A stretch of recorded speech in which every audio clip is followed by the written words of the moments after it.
Hello दोस्तों, कैसे हैं आप सभी। आज हम पढ़ने वाले हैं पेरेंटल न्यूट्रिशन। पेरेंटल न्यूट्रिशन में से एक टॉपिक है टोटल पेरेंटल न्यूट्रिशन।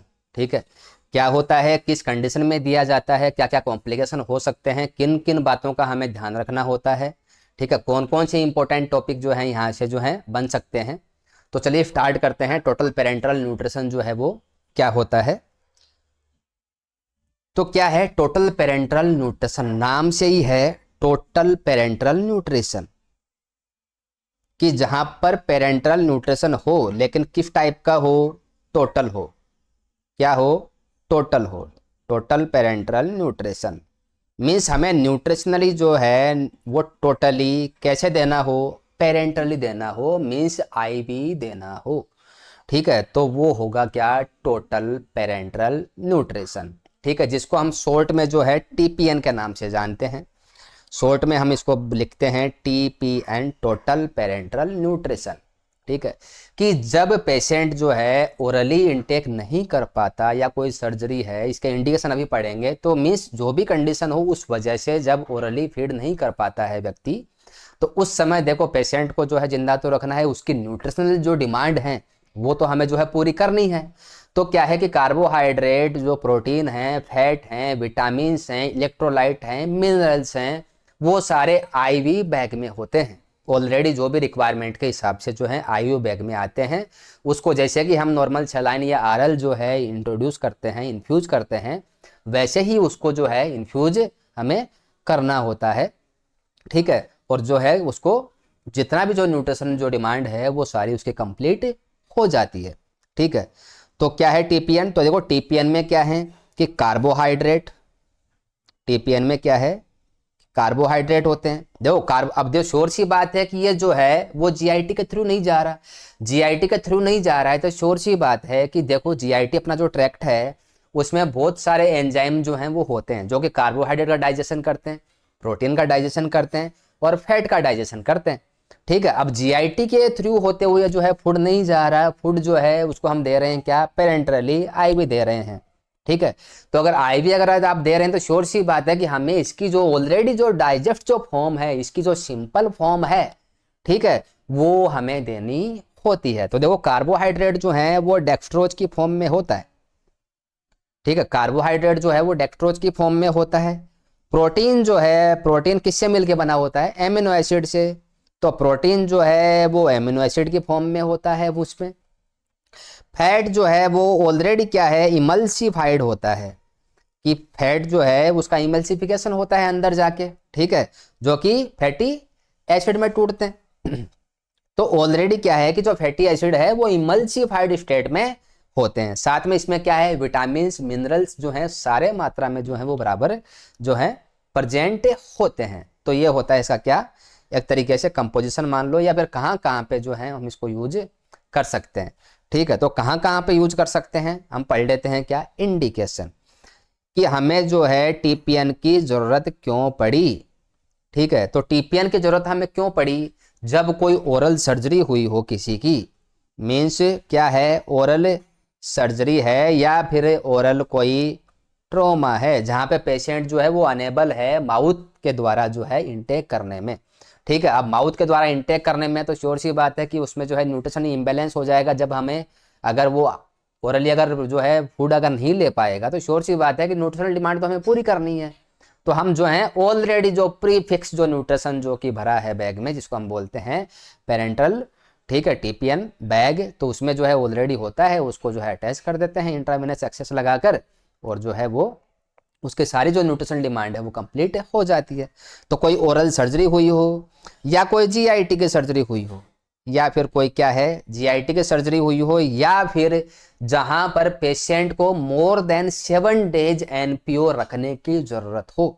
क्या, मोर देन 7 डेज एनपीओ रखने की जरूरत हो, कि मीन्स जहां पे कोई जीआईटी की कोई बड़ी सर्जरी हुई है, ठीक है, जिसमें कि जो है उसको 10-15 दिन जो है इंटेस्टाइन को जो है कंप्लीट रेस्ट देना है, जहां पे उसको है ओरली कोई इंटेक जो है वो नहीं देना है, तो उस कंडीशन में क्या है, हम टोटली जो है पेरेंटरली उसका न्यूट्रिशन जो डिमांड है वो कंप्लीट हम करते हैं।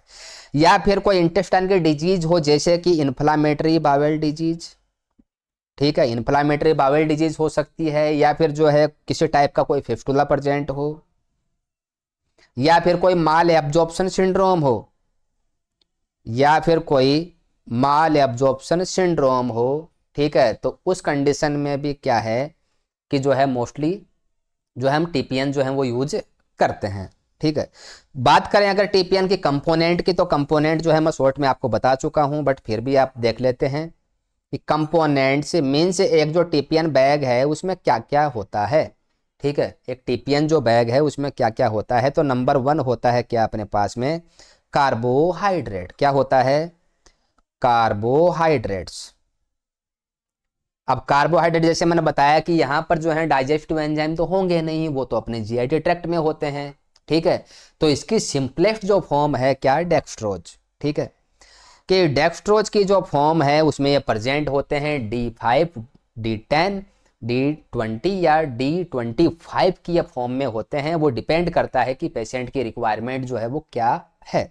ठीक है, तो डेक्सट्रोज जो है वो उस फॉर्म में होते हैं। और अगर बात की जाए एक टोटल पेरेंटल जो है बैग होता है, उसमें जो है डेक्सट्रोज जो है वो कंप्लीट बॉडी की 60 to 70% जो एनर्जी रिक्वायरमेंट है वो पूरी करता है। 60 to 70% जो एनर्जी रिक्वायरमेंट है वो कंप्लीट ये करता है। नंबर 2 बात करें हम क्या, प्रोटीन की, तो प्रोटीन जैसे मैंने बताया कि अपनी सिंपलेस्ट जो फॉर्म है उसमें प्रेजेंट होते हैं, और उसकी सिंपलेस्ट जो फॉर्म है उसको हम कहते हैं क्या, एमिनो एसिड्स।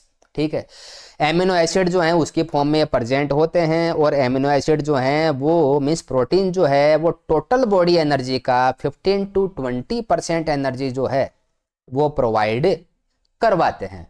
रही बात नंबर 3 फैट या लिपिड की, तो मैं जैसे बता चुका हूं ऑलरेडी, ये इमल्सिफाइड स्टेट में होते हैं।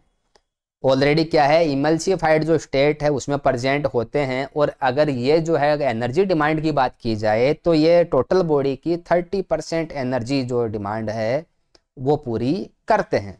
तो टोटल जो पेरेंटल बैग है उसमें इस प्रकार से जो एनर्जी जो है वो डिस्ट्रीब्यूट हुई हुई होती है, जिससे कि जो है कंप्लीट एक जो पेशेंट है उसको सारे जो हैं एलिमेंट्स जो हैं, सारे कंपोनेंट्स जो हैं वो मिल सके। ऐसा नहीं है कि ओनली आप डेक्सट्रोज दे रहे हैं, वहाँ पे प्रोटीन नहीं दिया जा रहा है, जहाँ पे मसल वास्टिंग हो जाएगा, न्यू मसल जनरेशन जो है वो नहीं होगा। या फिर आप उसको एसेंशियल फैटी एसिड जो है, फैट जो है वो आप नहीं दे रहे हैं।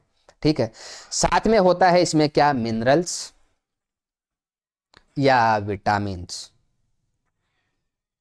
या फिर इलेक्ट्रोलाइट्स। ठीक है, ये भी जो है बराबर मात्रा में जो है इसमें प्रेजेंट होते हैं। ठीक है, तो ये हैं इसके क्या सारे कंपोनेंट। अगर एक टीपीएन बैग की बात की जाए तो जो है इस प्रकार से ये होते हैं। एनर्जी की अगर बात की जाए तो कार्बोहाइड्रेट जो है वो अपनी बॉडी का, टोटल बॉडी का, ठीक है, 60 to 75% एनर्जी जो है वो, ठीक है, देंगे। अगर प्रोटीन की बात की जाए तो 15 to 20% एनर्जी जो है वो मिलती है टीपीएन बैग से। और अगर फैट की बात की जाए या लिपिड की बात की जाए तो जो है 30% एनर्जी जो है ये प्रोवाइड करवाएंगे। बात की जाए इनको किस प्रकार से दिया जाएगा, एडमिनिस्ट्रेशन की। ठीक है, एडमिनिस्ट्रेशन की अगर बात की जाए कि जो है टीपीएन जो है हम किस प्रकार से हम देंगे एडमिनिस्ट्रेशन।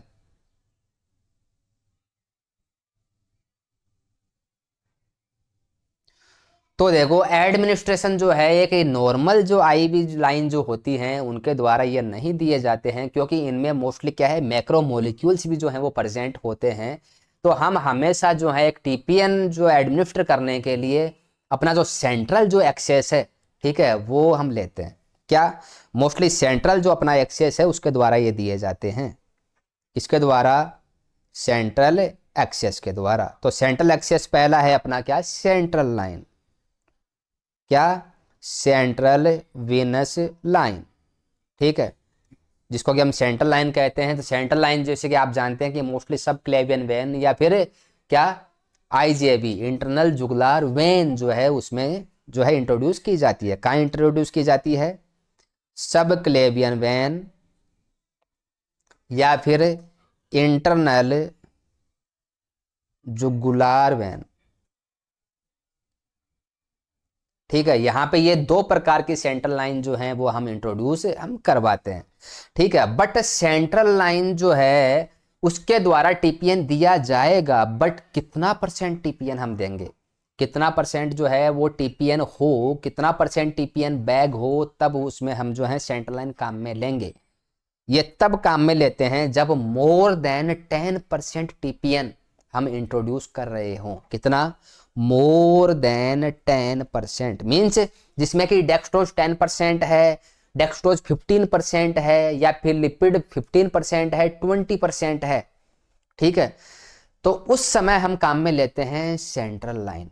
ठीक है, मोर देन 10% अगर कंसंट्रेशन है एक टीपीएन की, तो हम काम में लेते हैं क्या? Central line.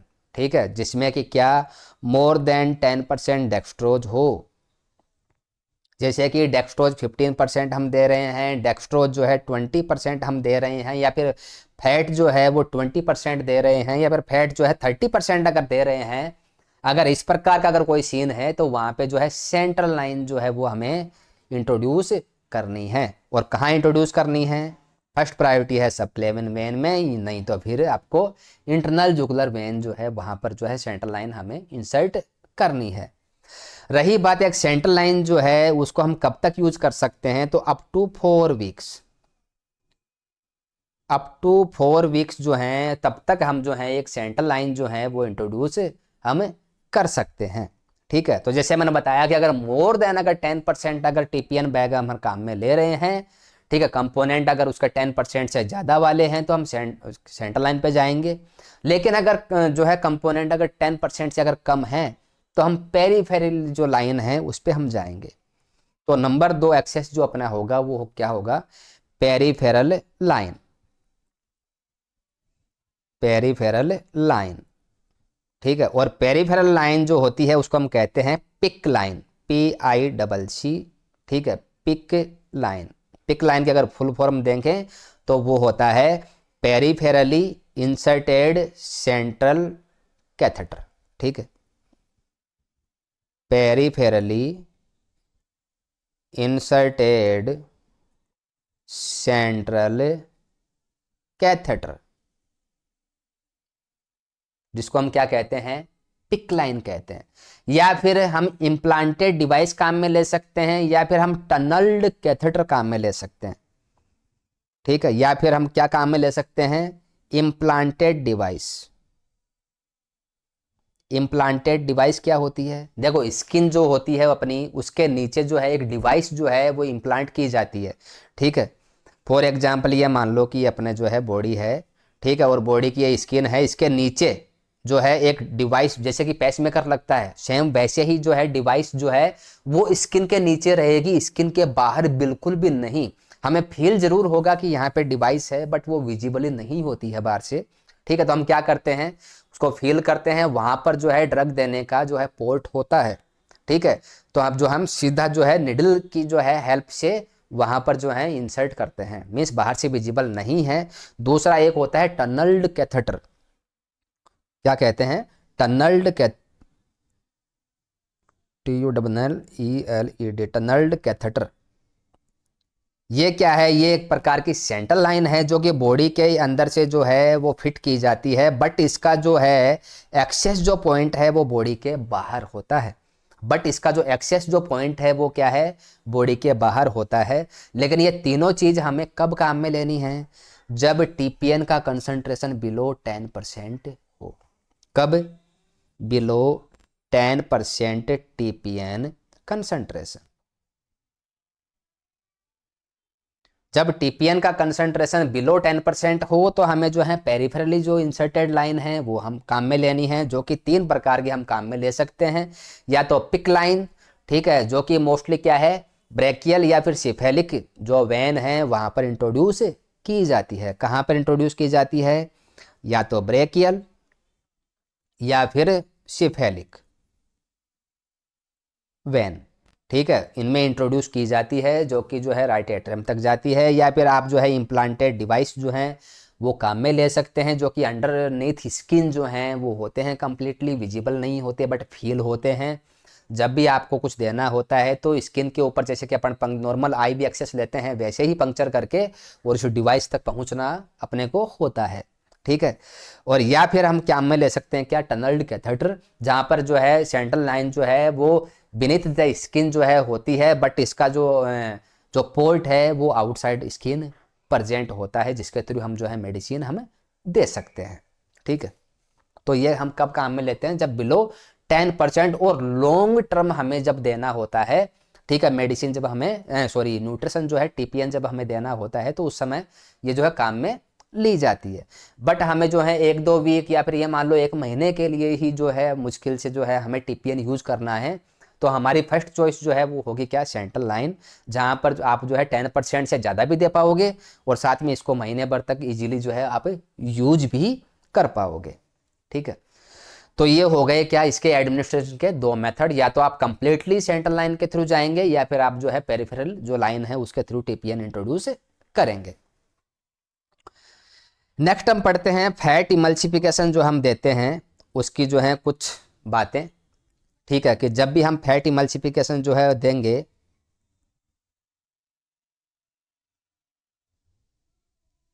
तो फैट इमल्सिफिकेशन देखो उसको नहीं देना है जिसको एग एलर्जी हो। फैट इमल्सिफिकेशन जो है उसको नहीं देना है जिसको क्या हो, एग एलर्जी हो। हमेशा देखो ये मैक्रो मोलिक्यूल्स के अंडर आता है लिपिड, तो श्योर सी बात है कि यहाँ पे फिल्टर जो है वो फिल्टर वाला जो आईवी सेट है वो हम यूज करेंगे। फिल्टर आईवी सेट जो है यूज करेंगे जिसका फिल्टर जो है 1.2 माइक्रोन हो। कितना हो, 1.2 माइक्रोमीटर वाला फिल्टर जो है वो हम यूज करेंगे। जब भी हम फैट इमल्सिफिकेशन देते हैं तो स्लोली टीपीएन जो है वो इंट्रोड्यूस हमें करना होता है 1 ml पर मिनट। 1 मिनट का अगर देखा जाए तो क्या है, पर ml जो है वो 1 मिनट ही जो है वो सॉरी 1 मिनट में जो है 1 ml जो है वो हमें एडमिनिस्टर करना होता है। साथ में फर्स्ट जो है 10 मिनट के लिए 15 मिनट के लिए पेशेंट को क्लोजली जो है ऑब्जर्व करना है।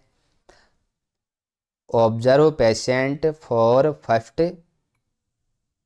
10 to 15 मिनट। क्यों, क्योंकि जैसे मैंने बताया कि एक एलर्जी उसको हो या फिर जो है उसको किसी भी प्रकार के और कंपोनेंट से उसको एलर्जी जो है वो हो सकती है।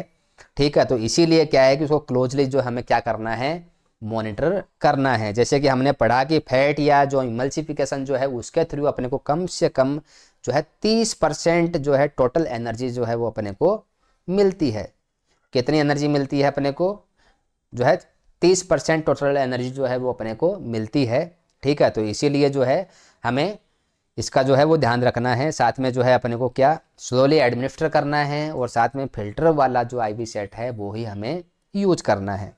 अगर बात की जाए फैटी इमल्सिफिकेशन की, तो मैंने जैसे बताया कि ये अपने सिंपलेस्ट फॉर्म जो होती है फैटी एसिड उसमें ये होते हैं। तो जो है इसमें क्या है कि सारे एसेंशियल जो फैटी एसिड होते हैं, सारे एसेंशियल जो फैटी एसिड होते हैं वो इसमें प्रेजेंट होते हैं, जैसे कि पामेटिक एसिड, लेनिक एसिड, लिनोइक एसिड।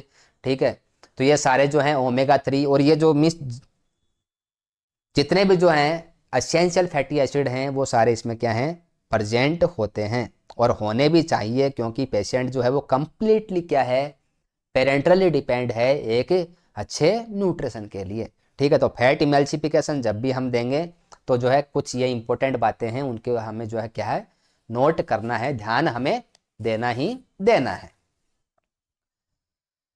नेक्स्ट अपना जो टॉपिक है वो क्या है, वो है कॉम्प्लिकेशन ऑफ द टीपीएन। कि टीपीएन जब भी हम देंगे तो कुछ कॉम्प्लिकेशन जो है हो सकती। देखो टीपीएन देना सेम एक ब्लड जैसे हम देते हैं वैसे ही देना है। ठीक है, क्योंकि इसमें भी जो है एलर्जिक रिएक्शन देखने को मिलती हैं। इसके कुछ पर्टिकुलर क्या हैं, कॉम्प्लिकेशन होते हैं जिनको हमें जो है कंटिन्यूसली और रेगुलरली क्या है, मॉनिटर करना है। ठीक है, तो हम पढ़ते हैं कौन कौन से इसके कॉम्प्लिकेशन जो हैं वो होते हैं। नंबर वन जो कॉम्प्लिकेशन है वो क्या है, एयर एम्बोलिज्म। नंबर 1 देखो, एयर एम्बोलिज्म जो है कोई भी जो आईवी एक्सेस है, ठीक है, चाहे वो इंट्रावेनस लाइन ही है, ठीक है, उसका भी जो है नॉर्मली कॉम्प्लिकेशन होता है कि जब भी आप आईवी ट्यूबिंग जो है वो चेंज कर रहे हो या फिर आपके कनेक्शन लूज हैं, ठीक है, तो उस समय जो है एयर एम्बोलिज्म हो सकता है, और जो कि जाके जो है क्या पल्मोनरी एम्बोलिज्म जो है वो खोज कर सकता है। तो देखो जब भी आपको अगर सस्पेक्ट होता है तो उसके कुछ साइन सिम्टम जैसे कि डिस्निया, टैकीकार्डिया, ठीक है, टैकीपनिया, ठीक है, ये जो है क्या है सिम्टम्स जो हैं वो अपने को देखने को मिलते हैं। ठीक है, तो श्योर सी बात है कि एयर एम्बोलिज्म के अगर आपको सिम्टम्स अगर देखने को मिल रहे हैं तो अपनी जो फर्स्ट प्रायोरिटी होती है वो होती है स्टॉप इन्फ्यूजन, कि जो भी आप इन्फ्यूजन दे रहे हैं जो भी उसको क्या करना है, स्टॉप करना है। और नंबर 2 जो प्रायोरिटी आती है वो आती है क्या, कि उसको जो है अपने को राइट एट्रियम जो है उसमें ही ट्रैप करना है, कि जो भी एयर एम्बोलिज्म जो बना है उसको राइट एट्रियम में ट्रैप करना है। राइट साइड ऑफ हार्ट जो है उसको हमें क्या करना है, ट्रैप करना है। तो राइट साइड ऑफ हार्ट अगर आप ट्रैप करेंगे तो श्योर सी बात है कि लेफ्ट साइडेड जो है पोजीशन, लेफ्ट साइड लाइन जो पोजीशन हमें देनी पड़ेगी, साथ में ट्रेंडलबर्ग पोजीशन देनी पड़ेगी कि उसका हेड एंड जो है वो क्या हो, फुट एंड से लो होना चाहिए। ठीक है, तो क्या है कि हमें साइड लाइन पोजीशन जो है वो हमें देनी होती है, साइड लाइन पोजीशन देनी होती है विद हेड लो। ये क्वेश्चन जो है वो पूछा जा चुका है। और नंबर 3 जो आएगा वो क्या होगा, inform surgeon, inform doctor, inform doctor कि अपना जो फिजिशियन जो है उसको आप क्या करो, इन्फॉर्म करो। तो एयर एम्बोलिज्म जो है ऐसा नहीं है कि टीपीएन का ही कॉम्प्लिकेशन है, एक नॉर्मल जो आईवी एक्सेस होता है, ठीक है, या फिर अगर आप सेंट्रल लाइन ही चाहे क्यों नहीं जो है इंट्रोड्यूस कर रहे हो, सभी का जो है कॉम्प्लिकेशन एक होता है, जितने भी जो है आईवी एक्सेस होते हैं, और वो क्या है, एयर एम्बोलिज्म है। तो एयर एम्बोलिज्म के साइन सिम्टम आपको असेस करने हैं, और अगर आपको लगता है कि एयर एम्बोलिज्म के साइन सिम्टम उसमें हैं तो क्या है कि सबसे पहले जो फ्लूइड जो है उसको हमें क्या करना है, स्टॉप करना है, ट्यूब को क्लैंप कर देना है, और उसको जो है डेफिनेटिव पोजीशन जो है एक जो मैंने बताई है वो उसको क्या है देनी होती है, और अपने जो है फिजिशियन को इन्फॉर्म करना होता है। नंबर 2 कॉम्प्लिकेशन की बात करें तो वो होता है क्या, हाइपरग्लाइसेमिया। नंबर 2 कॉम्प्लिकेशन जो है वो क्या है, हाइपरग्लाइसेमिया। देखो हाइपरग्लाइसेमिया क्यों क्यों क्योंकि एक जो टीपीएन बैग है उसमें हाई अमाउंट ऑफ डेक्सट्रोज होता है। जैसे मैंने कहा कि ये जो है टोटल बॉडी एनर्जी का 60 to 70% जो है, ठीक है, वो प्रोवाइड करवाता है। अगर उसमें डेक्सट्रोज की अगर आपसे अमाउंट पूछे तो वो होता है 250 mg। एक जो टीपीएन बैग है उसमें 250 mg तक जो है डेक्सट्रोज होता है, और वो भी सिंपलेस्ट फॉर्म में होता है, जो कि सीधा और सीधा एब्जॉर्ब होता है, उसका डाइजेशन नहीं होना होता। ठीक है, क्योंकि ये सबसे अपनी सिंपलेस्ट फॉर्म में है, ग्लूकोज की फॉर्म में है, तो श्योर सी बात है कि सीधा वो एब्जॉर्ब होगा। ठीक है, और उसका जो है डाइजेशन वगैरह होना नहीं है, तो एकदम से सडनली क्या होता है कि उसका जो है ब्लड ग्लूकोज लेवल जो है वो इंक्रीज होता है। तो श्योर सी बात है कि अगर हाइपरग्लाइसेमिया अगर आप सस्पेक्ट कर रहे हैं कि अगर एक टीपीएन वाले में हाइपरग्लाइसेमिया देखने को मिल सकता है, तो जो है आपको क्या करना पड़ेगा, कंटिन्यूअसली जो है उसको मॉनिटर करना पड़ेगा ब्लड शुगर। ठीक है, एवरी 4 आवरली जो है आपको, एवरी 4 आवरली क्या करना है, ब्लड ग्लूकोज लेवल जो है वो आपको चेक करते रहना है। एवरी 4 आवरली क्या करना है, ब्लड ग्लूकोज लेवल जो है वो आपको चेक करना है। नेक्स्ट जो कॉम्प्लिकेशन है वो हो सकता है क्या, हाइपोग्लाइसेमिया। देखो हाइपरग्लाइसेमिया हो सकता है, मैंने बताया क्यों, क्योंकि डेक्सट्रोज क्या है, सिंपल फॉर्म में है, जल्दी से एब्जॉर्ब होगा, तो एकदम से जो है उसका लेवल बढ़ता है। ठीक है, बट हाइपोग्लाइसेमिया भी हो सकता है। क्यों हो सकता है, क्योंकि पेशेंट जो है वो कंप्लीटली किस पे डिपेंड है, वो डिपेंड है टोटल पेरेंटल न्यूट्रिशन पे। ठीक है, तो जल्दी से एब्जॉर्ब होता है, तो श्योर सी बात है कि उसका लेवल जो है वो जल्दी से गिरता भी है। कब गिरता है, जब आप सडनली अब्रप्टली जो है टीपीएन बंद कर दें।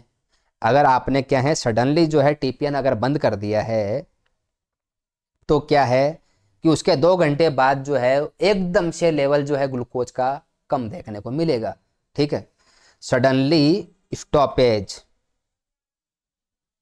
ऑफ टीपीएन, अगर आपने सडनली जो है टीपीएन को स्टॉप कर दिया है तो आपको हाइपोग्लाइसेमिया भी देखने को मिल जाएगा। ठीक है, तो इसके लिए भी आपको क्या करना है, सेम वही करना है जैसे मैंने बताया कि हर 4 घंटे से जो है आपको ब्लड ग्लूकोज लेवल जो है वो चेक करते रहना है। और दूसरा ध्यान आपको ये रखना है कि टीपीएन को कभी भी जो है अब्रप्टली मीन सडनली में एकदम से जो है कंप्लीट स्टॉपेज नहीं करना है, उसको स्लोली स्लोली जो है आपको स्टॉपेज करना होता है। अगर आपने सडनली अगर स्टॉपेज किया है तो उसके 2 घंटे बाद आपको 10% डेक्सट्रोज जो है आईवी देना ही होता है।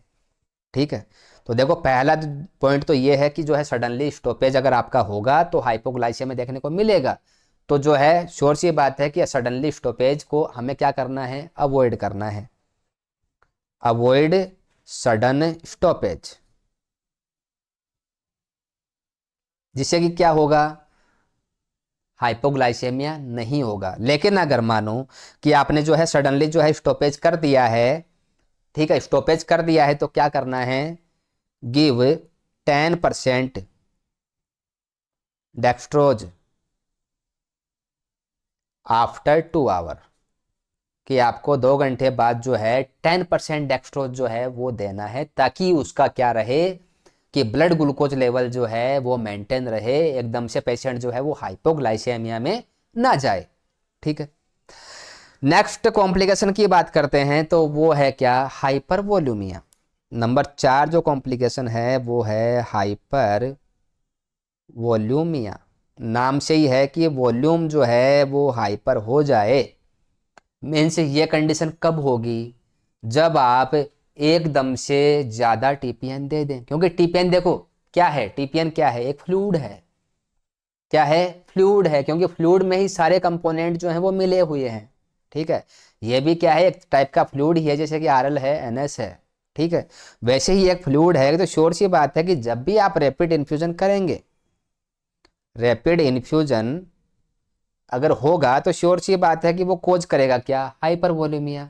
तो अगर हाइपरवोलेमिया को अगर आपको प्रिवेंट करना है तो क्या करना पड़ेगा, क्या करना पड़ेगा कि उसका जो इन्फ्यूजन है उसको आपको कंट्रोल करना पड़ेगा, उसकी एडमिनिस्ट्रेशन जो रेट है, उसकी इन्फ्यूजन जो रेट है उसको आपको क्या करना पड़ेगा, कंट्रोल रखना पड़ेगा।